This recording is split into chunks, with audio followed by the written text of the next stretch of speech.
ইলিশ মাছ ভাজা হয়ে গেছে, এখন রান্না করব।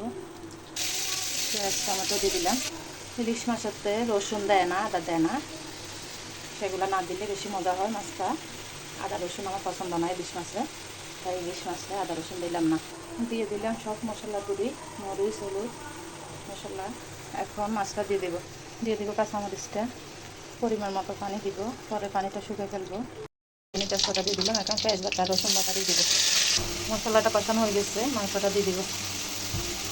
বিসমিল্লাহ, বিসমিল্লাহ।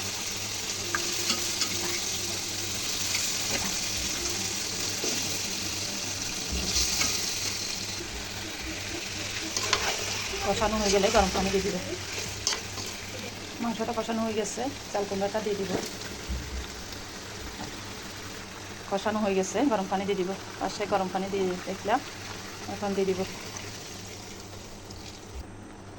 মাশাআল্লাহ, আমার কালারটা অনেক সুন্দর দেখাচ্ছে। আল্লাহ হাফেজ। ভিডিওটি দেখার জন্য সবাইকে ধন্যবাদ।